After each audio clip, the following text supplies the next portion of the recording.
যে যেখানে ইচ্ছা যখন ইচ্ছা মাইক লাগিয়ে চিৎকার করবে। খালি মুসলিম নয়, হিন্দু সমাজের ক্ষেত্রে একই। তো দেশের আইন সবার জন্য এক, সবাইকে মেনে চলতে হবে। কারণ আমরা সবাই সুস্থভাবে সমাজে থাকতে চাই। কেন আজকাল মানুষের অনেক সমস্যা, হাইপার টেনশন থেকে বিপি, সুগার, অসুস্থ বয়স্করা আছেন, বাচ্চাদের পড়াশোনা আছে, সব জায়গায় বিঘ্ন হয়। তো আমরা চাইবো সাধারণ মানুষ সবাই মিলে আইন মেনে করুন, তাহলে কারো কোনো সমস্যা হবে না। সরকারকেও বেশি কষ্ট করতে হয় না, নাহলে সরকারকে বাধ্য হতে হবে কড়া স্টেপ উঠাবার জন্য।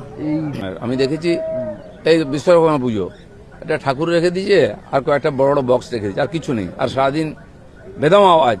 আমি দেখেছি এত বড় বক্স সামনে দিয়ে গাড়ি গেলে গাড়ি কাঁপতে থাকে, থরথর করে গ্লাস কাঁপতে থাকে। এটা তো অমানবিক। বিজ্ঞানের অপব্যবহার করার অধিকার কারো নাই, যেন সবাইকে সংযত হবে। আমরা জানি মানুষ এমনিতে বহু সমস্যায় থাকে, মানসিক সমস্যায় থাকে। এই যে হঠাৎ মানুষ বিভিন্ন ধরনের ব্যবহার করছে, এর কারণ এটা মানসিক উত্তেজনার শব্দ যে দূষণ, এটা বড় কারণ। সব রকমের দূষণকে বন্ধ করতে হবে।